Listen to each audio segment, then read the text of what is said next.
and I'm feeling good. I'm feeling good.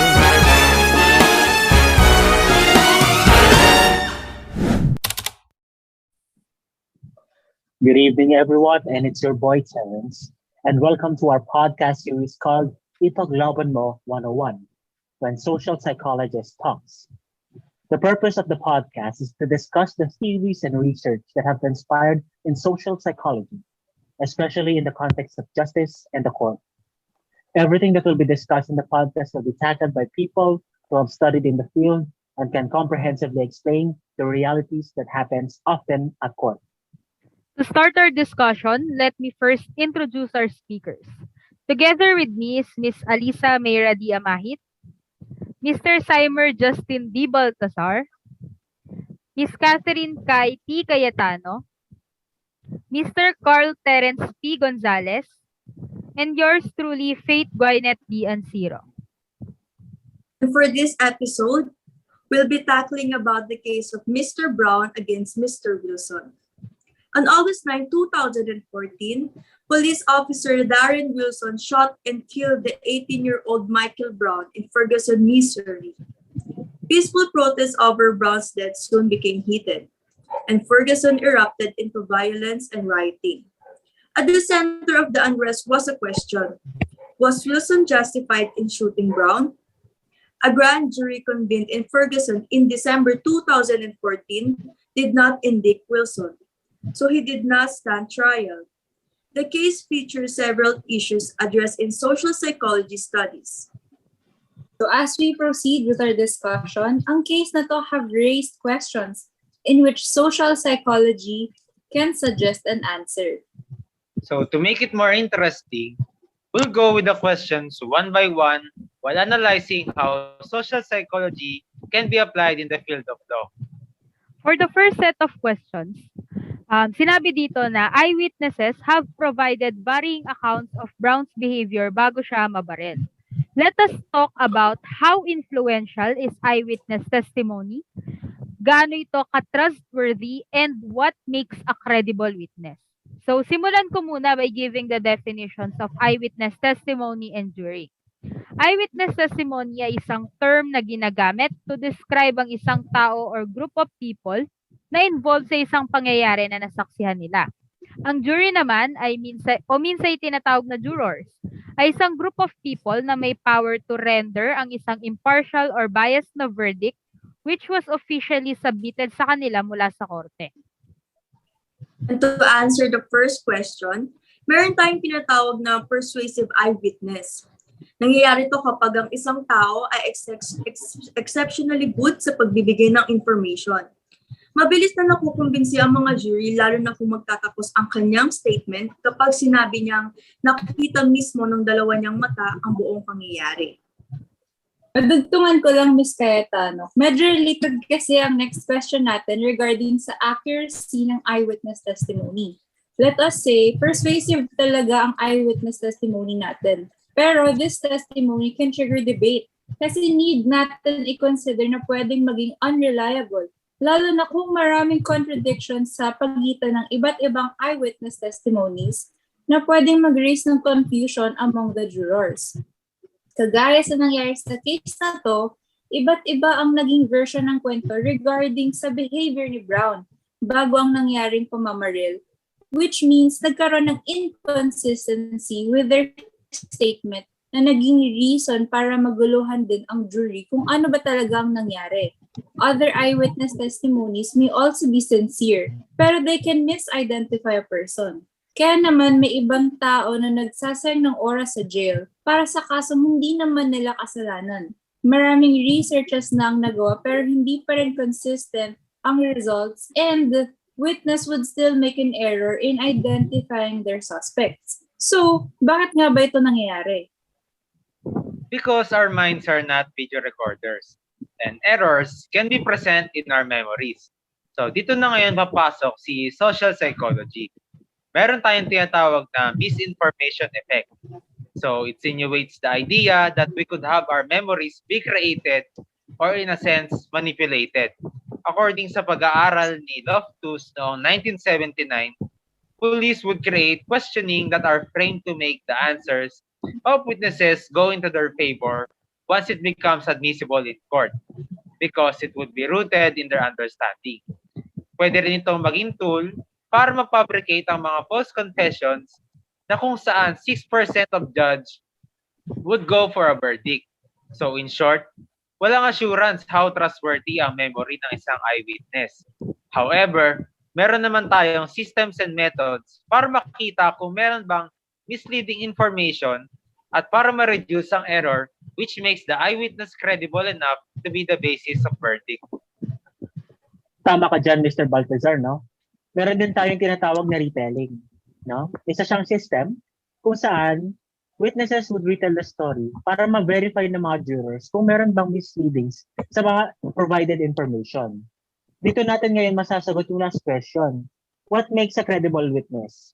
In reducing error, the police are trained to question sa parang ang witnesses would answer the question without any error, which means that it is systematic for eyewitness evidence.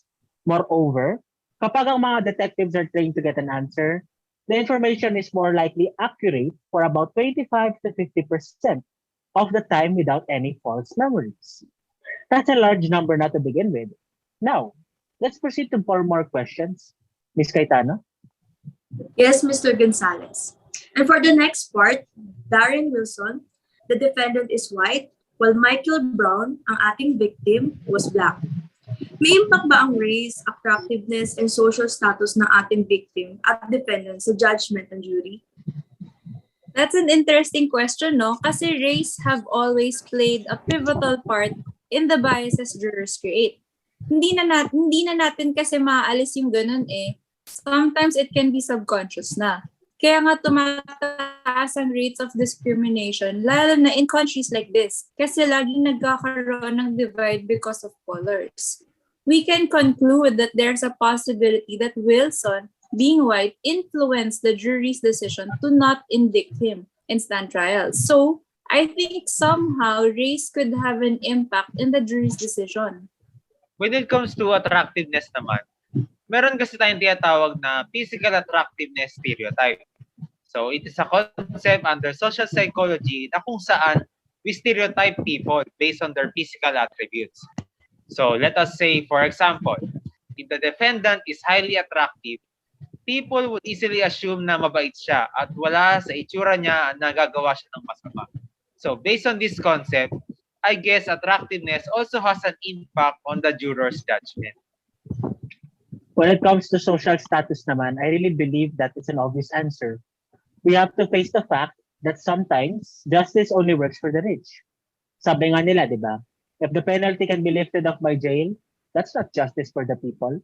It's for those who have the capacity to bail. In this case, his position as an officer was already a privilege. And he misused this privilege, which ended the male teenager's life. That's the sad truth in our justice system nowadays, no? Pero I do believe that despite that, meron pa rin namang mga unbiased jurors and judge na hindi basta-basta masisilaw sa yaman o magpapalin lang sa itsura at race ng isang tao. Let us just hope for the best. So, let us now proceed. So, as we proceed, the grand jury consists of 3 blacks and 9 whites, and 7 men and 5 women. Ang characteristics ba ng jurors pwedeng mabias yung verdict nila? And if yes, pwede bang gamitin ng lawyers ang jury selection process to stack a jury in favor sa side nila? So to answer your question, Ms. AMAHIT, we first need to gain insights on juror comprehension. Almost always, jurors first construct a story that makes sense of all the evidence before making their decision on whether to convict. So, ini-imply nito na mas na-persuade ang jurors when attorneys present evidences in a narrative fashion, or in other words, a story. So, as you mentioned, Ms. AMAHIT, based on the numbers presented, white jurors overpowered the black jurors in the grand jury, which can play a role, especially in this specific case. Yes, Mr. Baltazar, that's actually correct. In addition to what you have said, meron din tayong tinatawag na jury selection. Ito yung process kung saan ang mga lawyers ay pipili ng mga jurors na nag-handle sa mga specific cases. However, papasok din dito kapag ang mga jurors ay nagpakita ng mga nuances na may bias sila sa verdict nila, nakikita or napapansin ito ng mga trial attorneys. Kaya meron na nga rin ngayon na mga scientific jury na ginagamit ng mga trial attorneys to conduct scientific survey para ma-filter out or ma-select yung mga potential jurors na pwedeng magkaroon ng bias sa mga clients. In addition to your comment, Mr. Gonzales, meron na rin tayong tinatawag na death qualified jurors. So these jurors naman, they are specifically and selectively picked for cases that can be very severe under the verdict of the death penalty. Kaya sila selectively picked kasi people who would oppose the death penalty under any circumstances cannot serve on the jury of cases where the death penalty may be imposed. That's correct, Ms. ANCIRO. These jurors that are involved in these cases are more concerned with the scopes of crime control rather than the process of law itself. Since the death penalty is considered to be a significant deterrent to crimes that are simply unforgiving, it should be applied correctly and with all evidence given before giving the verdict on the death penalty. But the death penalty is applied inconsistently. And according to Johnson & Johnson 2001 and The Economist 2001, death penalty is applied more often with poor defendants who often receive a weak defense. And that is the sad truth. Let us just hope that the justice system will get better with time. So let us now proceed. During deliberations, how do you think jurors influence one another? Pwede kayang manalo ang minority over the majority? And do you guys think that the 12-member juries reach the same decisions as 6-member juries? Okay. In the case of Wilson and Brown, the grand jury unanimously decided not to charge Wilson on the death of Brown. However, there are instances that jurors carry into the courthouse individual attitudes and personalities. And when they deliberate, jurors influence one another. Juries are groups as well, and they are swayed by the same influences that bear upon other types of groups.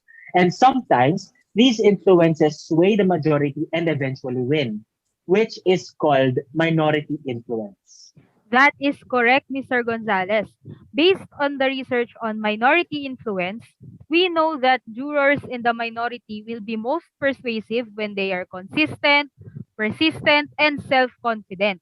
And according to Gordon et al. Noong 2002 and Kerr noong 1981, the minority can win over the majority if they can begin to trigger some defections from the majority.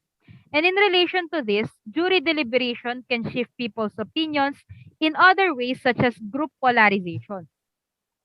That's actually right.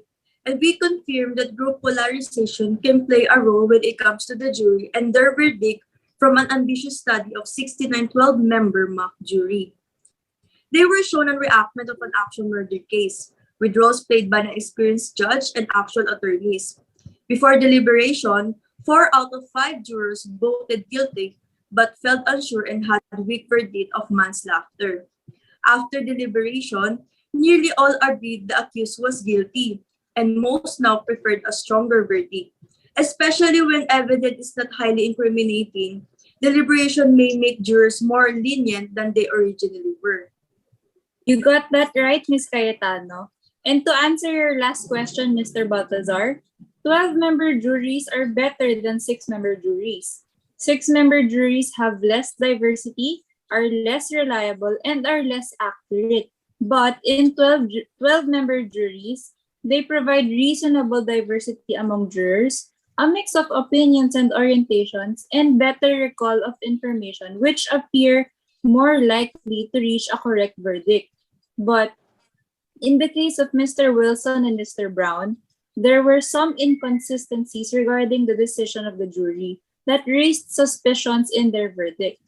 Let us hope that 12-member juries are a big help when determining the verdict for the case. Actually, years have passed at wala pa ring clear resolution kung ano na nga bang nangyari sa case na to. May Brown be granted with eternal peace and hopefully may the rightful justice be served. To end this discussion, let us leave this quote. While the justice system has its flaws, it still gives us the prospect that hope and choice is not an illusion or a facade, but a collective effort to pursuing what is righteous in the most systematic way possible. What a mind-boggling quote, Mr. Gonzales, and that is something that we want our audiences to think about. We'll just leave it there. Hope you enjoyed our segment for today's episode.